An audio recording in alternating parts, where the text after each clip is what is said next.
अगर महिलाएं इस तरह लगाएं अपने मांग में सिंदूर, तो पति की अकाल मौत नहीं होती है। यदि आप एक हिंदू परिवार से हैं और एक विवाहित स्त्री भी हैं, तो सिंदूर का क्या महत्व होता है, यह आपको समझाने की जरूरत नहीं है। हिंदू परिवार की महिलाओं के लिए सिंदूर किसी भी अन्य वस्तु से बढ़कर है। सिंदूर के अलावा मंगलसूत्र भी उन्हें किसी भी अन्य मूल्यवान वस्तु से अधिक प्रिय है। महंगे से महंगे आभूषण भी उनके लिए मंगलसूत्र के आगे कम है। ये मान्यताएं और उनका विश्वास ही है जो इन चीजों को इतना अधिक महत्व देता है। किंतु क्या आपने कभी सिंदूर के बारे में गहराई से जाना है?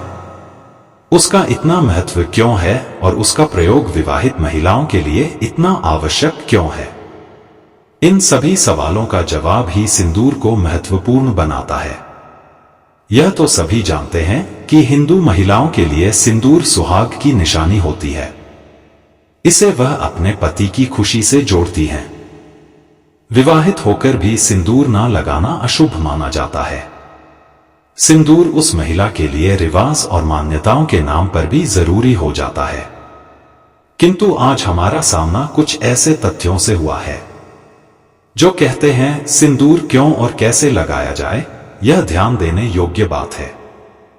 मान्यताओं के अनुसार यदि पत्नी के मांग के बीचों बीच सिंदूर लगा हुआ है, तो उसके पति की अकाल मृत्यु नहीं हो सकती है।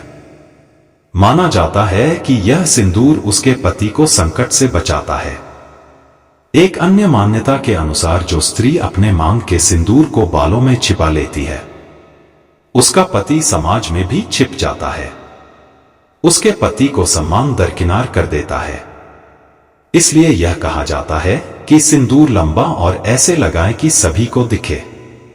एक और मान्यता के अनुसार जो स्त्री बीच मांग में सिंदूर लगाने की बजाय किनारे की तरफ सिंदूर लगाती है, उसका पति उससे किनारा कर लेता है।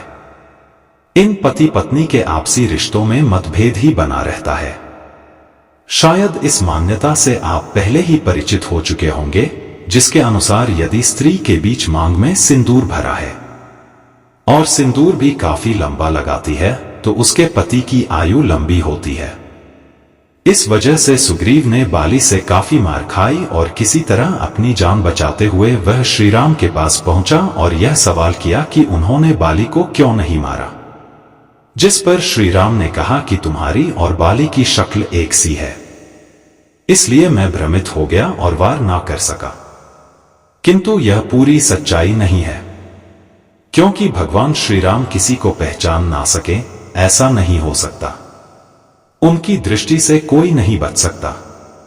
असली बात तो यह थी कि जब श्री राम बाली को मारने ही वाले थे, तो उनकी नजर अचानक बाली की पत्नी तारा की मांग पर पड़ी, जो कि सिंदूर से भरी हुई थी। इसलिए उन्होंने सिंदूर का सम्मान करते हुए बाली को तब नहीं मारा। किंतु अगली बार जब उन्होंने यह पाया कि बाली की पत्नी स्नान कर रही है, तो मौका पाते ही उन्होंने बाली को मार गिराया। इसी कहानी के आधार पर यह मान्यता बनी हुई है कि जो पत्नी अपनी मांग में सिंदूर भरती है, उसके पति की आयु लंबी होती है।